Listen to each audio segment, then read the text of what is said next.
문제를 읽으면 여러분들이 대답을 읽어주시면 되겠습니다. 넷째 기원에서 우리는 무엇을 위하여 기도하는가?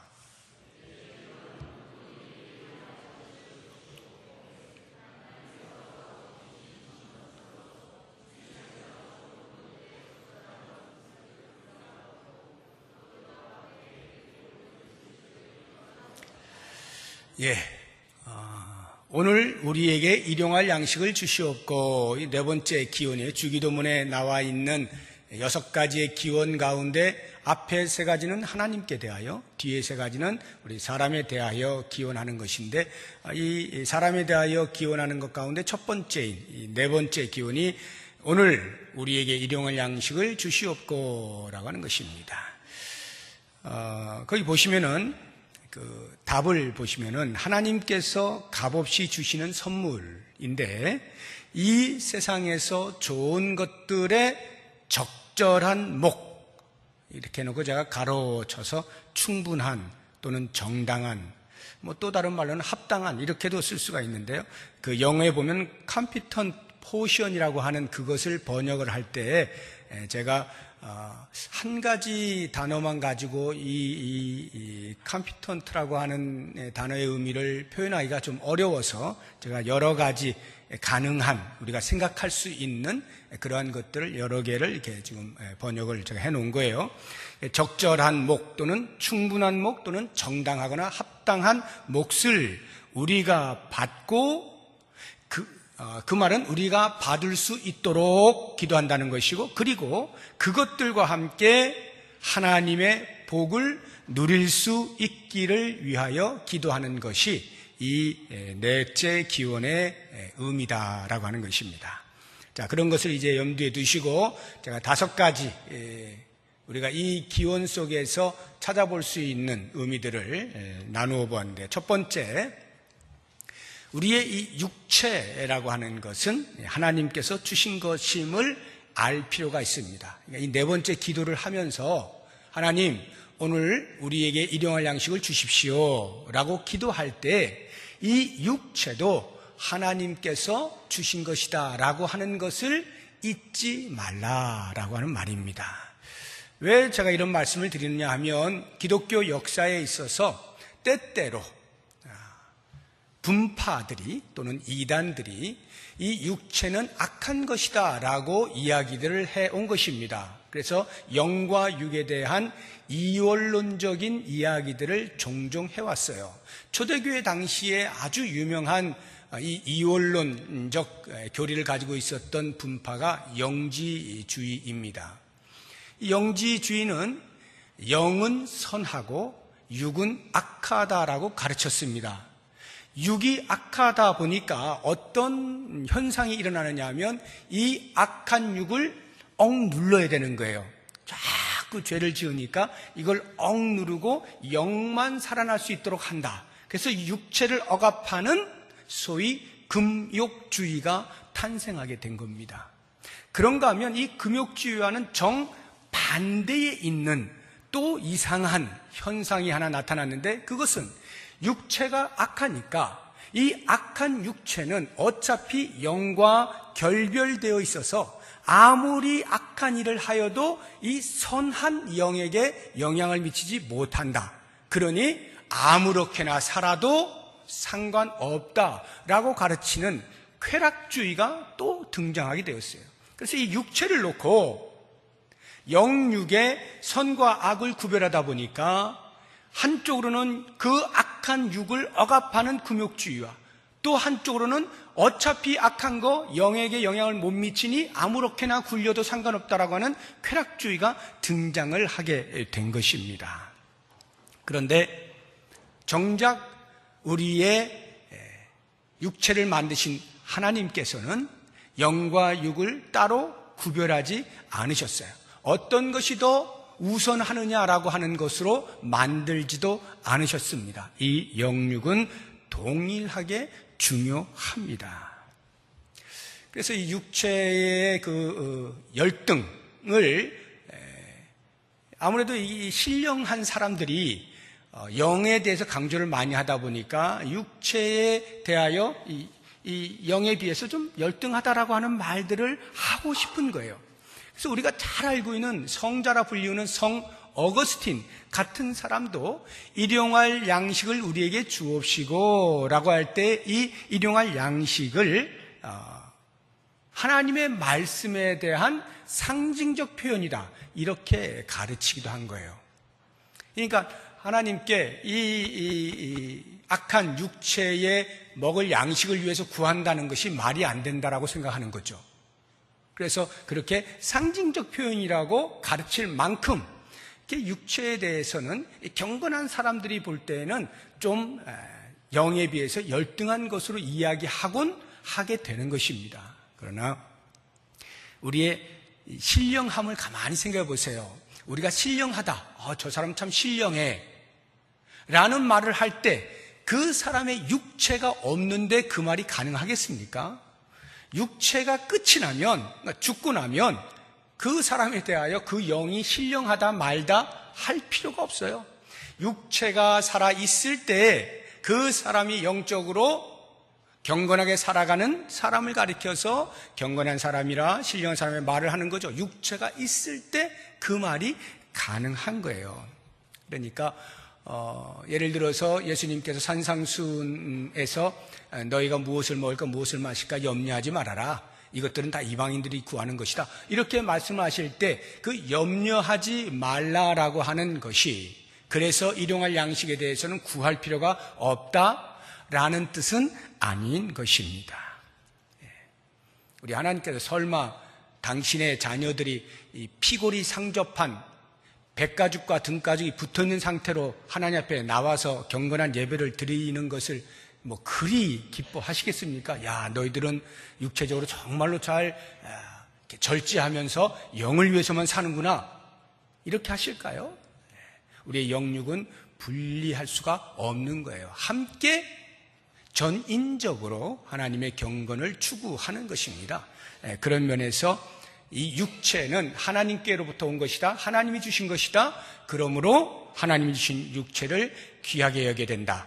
라고 하는 것을 이 일용할 양식을 주옵시고 라고 하는 기도를 통하여서 우리가 끊임없이 인식을 해야 하는 것입니다. 두 번째, 이 기도를 통하여 우리가 알아야 하는 것은 물질의 주인이 하나님이시다 라고 하는 것을 인정하는 것입니다. 하나님, 저에게 먹을 것 주십시오. 일용할 양식 주십시오. 라고 기도할 때는 그 물질이 하나님이 가지고 계신, 하나님이 주인이신, 하나님으로부터 오는 것, 이것에 대하여 인정을 해야 한다라고 하는 것입니다.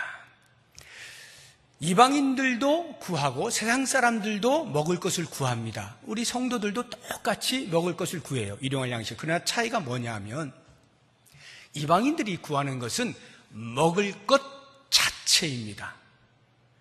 누가 주느냐는 그렇게 중요하지 않아요.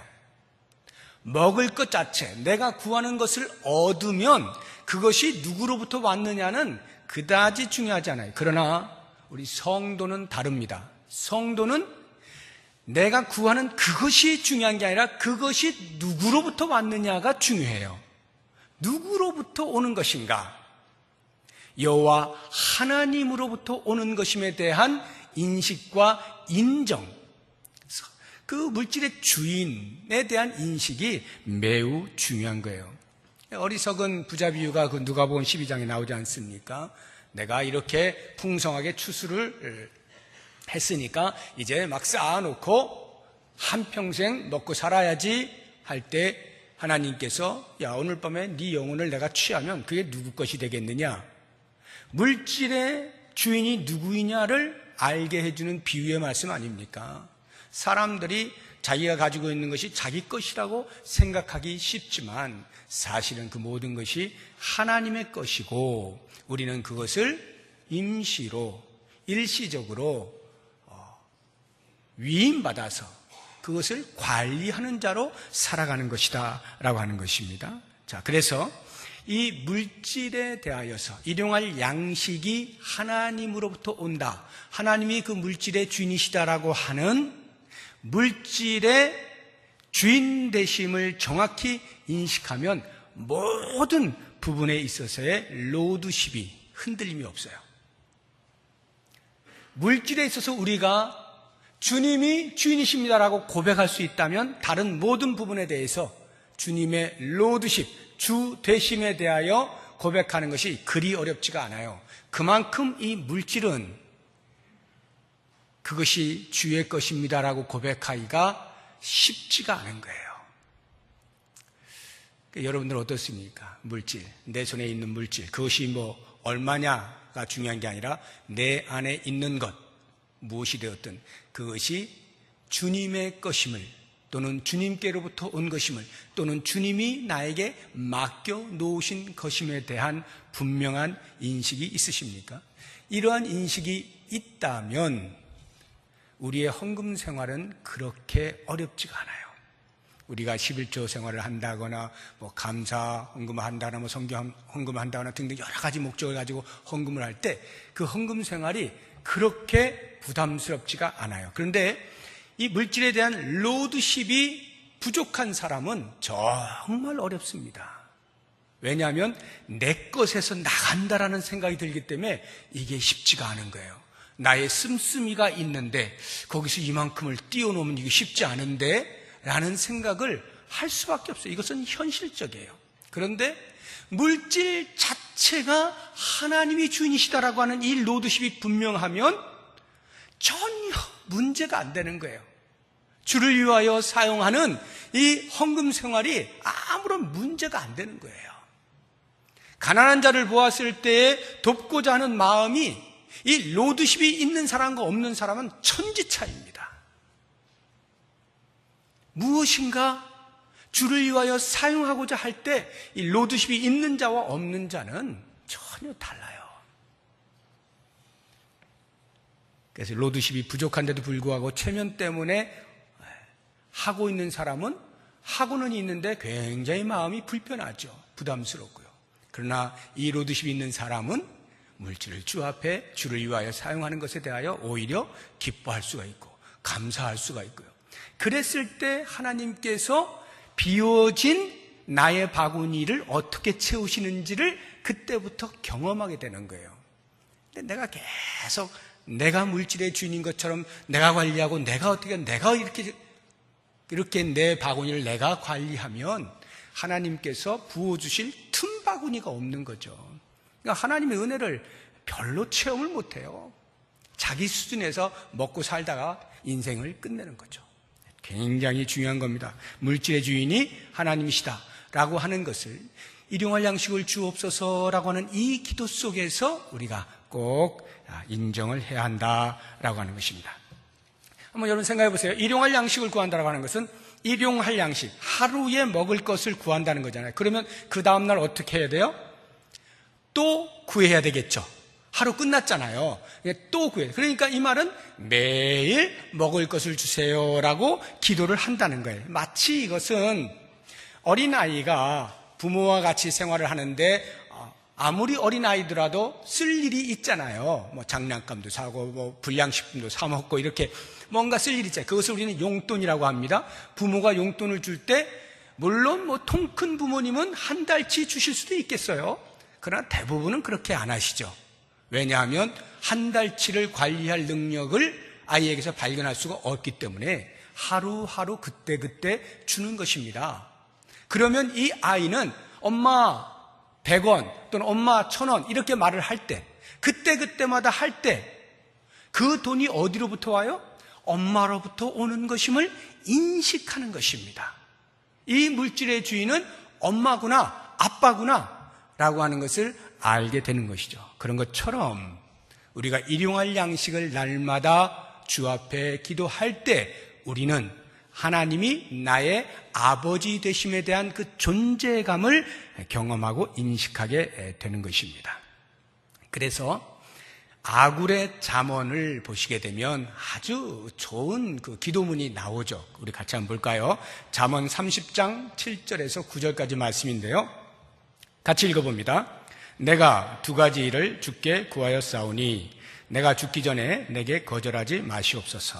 곧 헛된 것과 거짓말을 내게서 멀리 하옵시며 나를 가난하게도 마옵시고 부하게도 마옵시고 오직 필요한 양식으로 나를 먹이시옵소서. 혹 내가 배불러서 하나님을 모른다 여호와가 누구냐 할까 하오며 혹 내가 가난하여 도둑질하고 내 하나님의 이름을 욕되게 할까 두려워함이니이다. 이 아굴의 기도를 보시면은 주님 저에게 필요한 것 주십시오 라고 기도하는 것이지만 조금 더 깊이 들어가 보면 이 기도 속에는 하나님, 저와 하나님과의 관계가 바르게 설정되기를 원합니다. 하나님과의 관계의 중요성에 대하여 기도하고 있다는 것을 알게 되는 것입니다. 혹이나 내가 배불러서 하나님 모른다, 하나님과 관계가 떨어질까 무섭다는 거예요. 혹이나 내가 너무나 가난해가지고 나쁜 짓을 해서 하나님의 이름에 먹칠을 할까 두렵다는 거예요. 하나님과의 관계가 바르게 되기를 원합니다. 이것이 일용할 양식을 구하는 기도의 의미예요. 물질의 주인이 하나님이시다라고 하는 것을 알아야 하는 것이고, 세 번째, 하나님이 우리의 필요를 채우시는 분임을 신뢰한다는 것입니다. 일용할 양식을 주십시오라고 기도할 때 반드시 저의 필요를 채워주실 줄로 믿습니다. 하나님께 대한 전적인 신뢰를 하는 것이 이 기도 속에 담겨 있어요. 사실 하나님은 우리가 기도하지 않아도 우리의 사정과 형편을 다 아셔요. 한번 볼까요? 마태복음 6장 8절 말씀 같이 읽어봅니다. 그러므로 그들을 본받지 말라. 구하기 전에 너희에게 있어야 할 것을 하나님 너희 아버지께서 아신대요.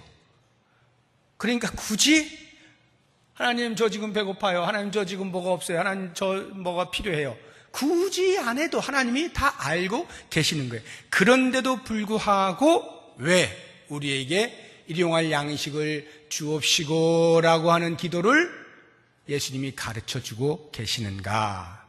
그것은 우리가 전적으로 하나님만을 의지하는 존재임을 인정하고 고백하는 차원에서 하는 것입니다. 우리 하나님만이 나의 필요를 채우시는 분이십니다 라고 하는 고백을 하는 거예요. 실제로 우리 하나님이 당신의 자녀들을 어떻게 보호하시는가, 단적인 예를 한번 보죠. 욥기 38장 41절 같이 읽어봅니다. 까마귀 새끼가 하나님을 향하여 부르짖으며 먹을 것이 없어서 허우적거릴 때 그것을 위하여 먹이를 마련하는 이가 누구냐? 까마귀 새끼가 저 죽습니다 하면 그 까마귀 새끼를 위하여 하나님이 먹을 것을 공급하신다는 거예요. 그러면 우리는 어떨까요? 마태복음 6장 30절 같이 읽어봅니다. 오늘 있다가 내일 아궁이에 던져지는 들풀도 하나님이 이렇게 입히시거든 하물며 너희일까 보냐? 믿음이 작은 자들아, 하물며 너희일까 보냐? 까마귀 새끼의 배고픈 것도 아시고 필요를 채워주신다고 할 것 같으면, 들에 피는 들풀도 하나님이 입히신다라고 할 것 같으면 하물며 당신의 자녀된 우리들을 돌보시지 않겠는가? 우리의 필요를 채워주시지 않겠는가라고 하는 말씀이에요. 이 부분에 대하여 우리는 전적인 신뢰를 할 필요가 있어요. 나보다 나를 더 잘 아시는 하나님에 대한 전적인 신뢰가 필요합니다. 그래서 이스라엘 백성들이 광야 40년의 삶을 살 때에 어떻게 하나님이 그들을 돌보셨는가, 어떻게 하나님이 그들의 필요를 채우셨는가를 단적으로 보여주고 있는 말씀 하나가 있어요. 신명기 8장 4절 같이 한번 읽어봅니다. 시작. 이 40년 동안에 내 의복이 헤어지지 아니하였고 내 발이 부르트지 아니하였느니라. 이 말씀의 의미는 이스라엘 백성들이 광야에서 사는 40년 동안에 필요한 모든 의식주 하나님께서 그때 다 해결해 주셨다. 그것이 없어서 광야에서 죽은 사람은 단 한 사람도 없어요. 만약에 그들이 광야에서 죽었다면 실제로 1세대 백성들은 다 죽었죠. 여호수아와 갈렙을 뺀 나머지 1세대는 다 죽었습니다. 20세 이상. 왜 죽었을까요? 하나님의 말씀에 불순종해서 죽었죠. 먹을 것이 없어서, 입을 것이 없어서, 발이 부르터서, 더 이상 잘 곳이 없어서 그래서 죽은 경우는 한 명도 없다라고 하는 것입니다. 그래서 예수님께서 제자들을 둘씩 짝지어서 이렇게 전도를 보낼 때에도 아무것도 들고 가지 마라 그러잖아요. 어떻게 됐을까요? 전도하다가 다 굶어 죽었을까요? 한번 보죠. 누가복음 22장 35절 같이 읽어봅니다. 그들에게 이르시되 내가 너희를 전대와 배낭과 신발도 없이 보내었을 때에 부족한 것이 있더냐? 이르되 있다고요? 없다고요? 너 아무것도 가지고 가지 마. 전도할 때 그냥 가. 그 실제로 제자들이 둘씩 아무것도 없이 그냥 빈털터리로 갔습니다. 예수님이 돌아온 그들에게 묻습니다. 부족한 것이 있었니? 없었습니다. 하나님께서는 당신의 자녀들의 필요를 너무나 잘 아시고 그때 그 필요를 채워주시는 분이시다 라고 하는 것을 이 일용할 양식을 구하는 기도 속에서 우리가 인지해야 한다 하는 것입니다. 네 번째, 이 기도 속에서 우리가 알아야 되는 것은 일용할 양식에 만족하며 살아야 한다는 것입니다. 자, 이게 이제 오늘 아주 중요한 이야기예요. 일용할 양식에 만족하며 사는 것, 과다하면 안 된다라고 하는 것인데 우리의 일용할 양식 이상 그 과다함을 가리켜 그 과다함에 대하여 내가 갖고 싶어하는 마음을 가리켜 성경은 탐심 또는 탐욕이라고 말을 합니다. 한번 우리의 삶을 스스로 이렇게 돌아보십시오. 정말 너무 힘들다. 이 강대성에서 해서는 안 되는 말이지만 우리 삶에서는 언제나 우리 입에 달려있는 말, 너무 힘들어 죽겠어 라고 하는 이런 말, 특히 경제적으로 어려울 때에 나도 모르는 사이에 그냥 튀어나오지 않습니까? 정말 너무 힘들다.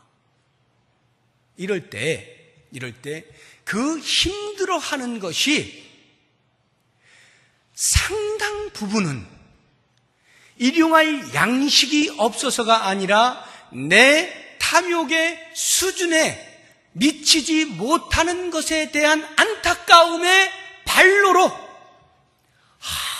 힘들어 죽겠어 라고 하지는 않느냐라고 하는 것을 점검해 보자는 거예요. 굉장히 중요한 말입니다. 정말 우리 너무너무 힘들다 지금 할 때 그것이 일용할 양식이 없는 것에 대한 힘들어함인지 아니면 적어도 그것을 넘어 내가 생각하고 있는 내 삶은 이 정도는 돼야 되는데 여기에 미치지 못하는 것에 대한 안타까움과 그 아쉬움 때문에 나오는 말인지 이 부분을 돌아볼 필요가 있어요.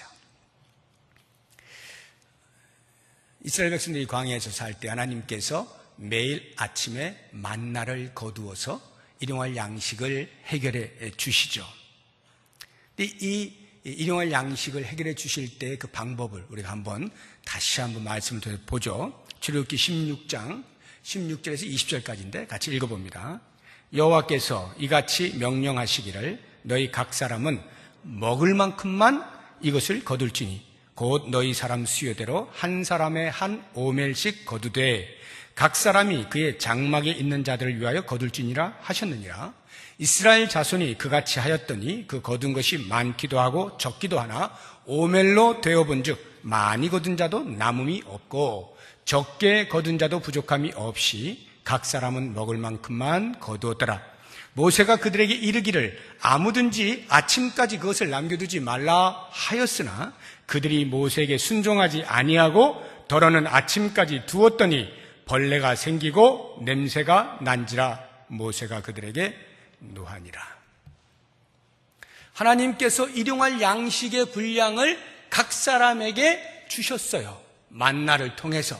그런데 어떤 사람은 그 일용할 양식의 분량보다 좀 더 많이 거두어서 저축하고 있으면 혹시 내가 배고파할 때 그것으로 채우면 되지 않을까? 좀 더 좋은 생각을 한다면 누군가가 배고파할 때 그것으로 주면 되지 않을까? 선한 생각으로든지 악한 생각으로든지 하나님께서 거두라고 말씀하신 것 이상을 거두어 드려보려고 했던 사람들에게 하나님은 그 남은 부분에 대하여 썩게 만드셔서 일용할 양식으로 만족하며 살아가는 삶을 그 광야의 삶 동안에 배우게 하신 겁니다.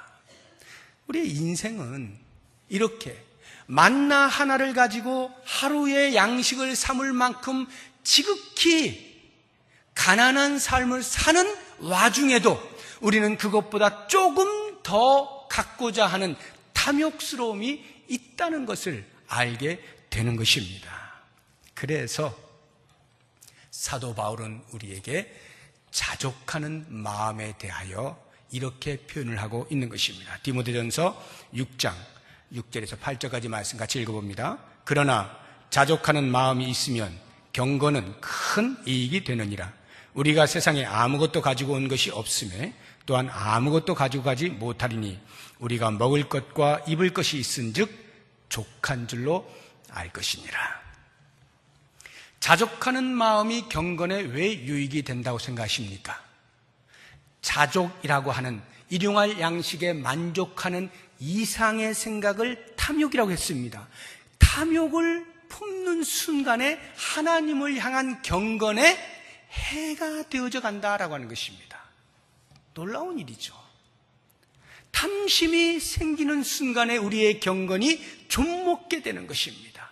하나님께서 일용할 양식을 나에게 채우시는 분임에 대한 온전한 신뢰가 있을 때 우리의 경건의 훈련들이 차곡차곡 쌓이게 되어지고 그 하나님에 대한 신뢰가 믿음으로 똘똘 뭉치게 되면서 이 땅에 대하여 내가 얼마를 움켜쥐었느냐에 관계없이 하나님의 채우시는 은혜로 인한 기쁨과 감사와 만족이 있는 거예요. 우리가 살아야 할 삶의 모습이 바로 이와 같아야 된다라고 하는 것입니다. 사실 그렇습니다. 우리가 이론적으로는 다 알죠. 왔을 때 아무것도 가지고 온 것이 없죠. 갈 때 우리가 가지고 갈 게 뭐가 있습니까? 기껏 우리가 할 수 있는 것이라면 우리의 자손들에게 내가 그나마 모아둔 재산 남겨주는 그 이상도 이하도 안 해요. 물론 그것으로 훌륭한 부모의 역할을 하는 일환이 될 수 있을런지 모르지만 저는 그렇게 크게 환영하는 바가 아닙니다. 하나님께서 일용할 양식을 주신다라고 할 땐 우리 당대에만 말하는 것이 아니에요. 우리의 자녀들에게 대해서도 여전히 마찬가지로 하나님을 섬기는 모든 하나님의 백성들을 향하여 하나님 그렇게 하시겠다는 거예요. 그러면 우리가 그 부분을 신뢰해야 되는 거예요. 그래서 우리가 열심을 다해서 무엇인가를 재산을 모았거나 했을 때 그것은 전부 주의 나라를 위하여서 사용해야 되는 거예요. 하늘나라의 보물을 쌓는 것을 위하여 사용하는 거예요. 이것이 기독교인의 물질관이에요. 일용할 양식을 주시옵소서라고 기도할 때는 무엇인가를 모아서 뭔가를 더 큰 나의 성을 쌓기 위하여 또는 내 가족 좀 더 나은 생활을 누구보다는 좀 더 나은 생활을 하게 하기 위하여 하는 일이 아닙니다. 전적으로 하나님께서 내 일용할 양식을 책임지신다라고 할 때 그 남는 부분에 대하여 내가 어떻게 사용해야 되는지 끊임없이 생각해야 하는 것이 기독교인들의 물질관이다라고 하는 것을 꼭 기억을 하시면 좋겠습니다. 어떤 사람은 이렇게 질문을 하는 사람이 있을 거예요. 일용할 양식이라는 게 기준이 뭐냐? 사람마다 다 다를 텐데 나는 고기 먹어야 되는데 풀만 먹고도 되는 사람하고는 나는 좀 더 많이 가져야 되는 것 아니냐, 고기 먹으려면 해서 일용할 양식에 대한 기준이 각각 다른데 무엇이 절대 기준이냐 이렇게 이야기를 하시려고 하는 분들은 정말 그게 순수하게 질문하는 것이라면 조용히 자기의 마음을 들여다보시고 만약에 풍자적으로 냉소적인 표현으로 그렇게 하는 것이라고 한다면 가슴을 치시고 그래서 하나님께서 우리에게 일용할 양식을 그 필요한 것들을 채워주신다라고 할 때 그 먹고 사는 부분들에 대하여 각자의 믿음의 수준에 따라서 그것을 정하시면 되죠. 내가 하나님 앞에서 그 부분에서 부끄럽지 아니한 모습으로 살아가시면 돼요. 그리고 그 이상을 내가 추구한다라고 여겨지는 것들에 대하여 속히 주의 나라를 위해서 기꺼이 열심을 다해서, 그것이 교회를 통해서든지 여러분 개인을 통해서든지 아니면 어떠한 기관을 통해서든지 또한 경로를 통해서든지 주의 나라를 위해서 사용하시면 그것이 곧 하늘나라의 보물을 쌓고 있는 것이 된다라고 하는 것입니다. 마지막 5번째, 일용할 양식을 위하여 힘써 일할 것. 일용할 양식을 주십시오라고 기도하는 것이, 주님, 제가 지금 감나무 아래 앉아 있습니다. 빨리 익혀서 떨어뜨려 주십시오. 이걸 말하는 것이 아니다라고 하는 것입니다. 생각해 보세요. 이스라엘 백성들이 만나를 얻을 때 그 만나 그들이 만들지 않았습니다. 하나님께서 하늘에서 보내주셨어요. 새벽마다 일어나서 긁어 모으면 됩니다. 그러나 거기에서 놓치지 말아야 될 것은 새벽에 안 일어나면 못 모으는 거예요. 광야에서 생활하는 게 어디 쉽겠습니까? 피곤하고 고단하죠. 그러면 밤에 잠이라도 좀 실컷 자고 푹 자야 또다시 광야 생활을 할 텐데, 이 만나를 긁어 모으느라고 새벽마다 일어나야 되는 거예요. 수고가 따르는 겁니다. 수고가 따라요. 비록 만나를 내가 직접 만드는 것은 아니라 할지라도 하나님이 부여하신 그것을 모으는 수고가 필요한 겁니다.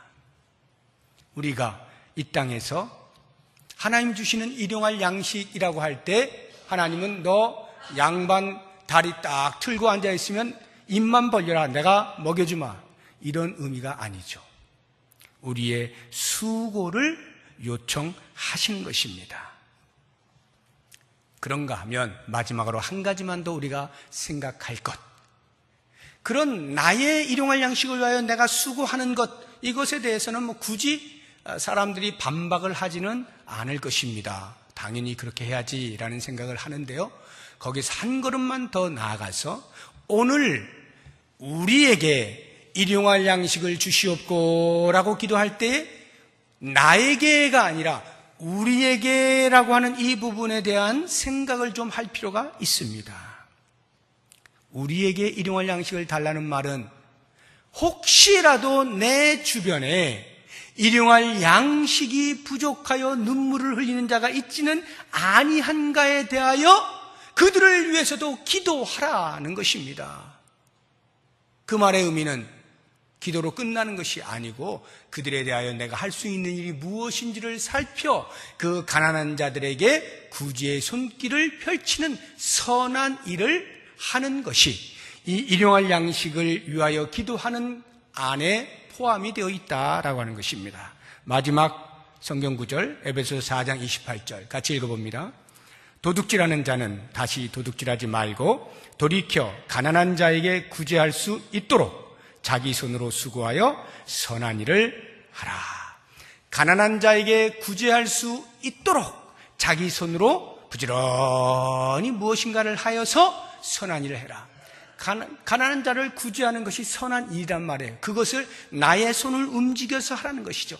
근면해야 됩니다. 그래서 예수 믿는 사람은 누구보다도 근면해야 됩니다. 특히나 생각해 보세요. 모두가 다 일주일을 살지 않습니까? 정말 이 땅에서 부지런한 사람들 일주일 내내 쉬지 않고 일합니다.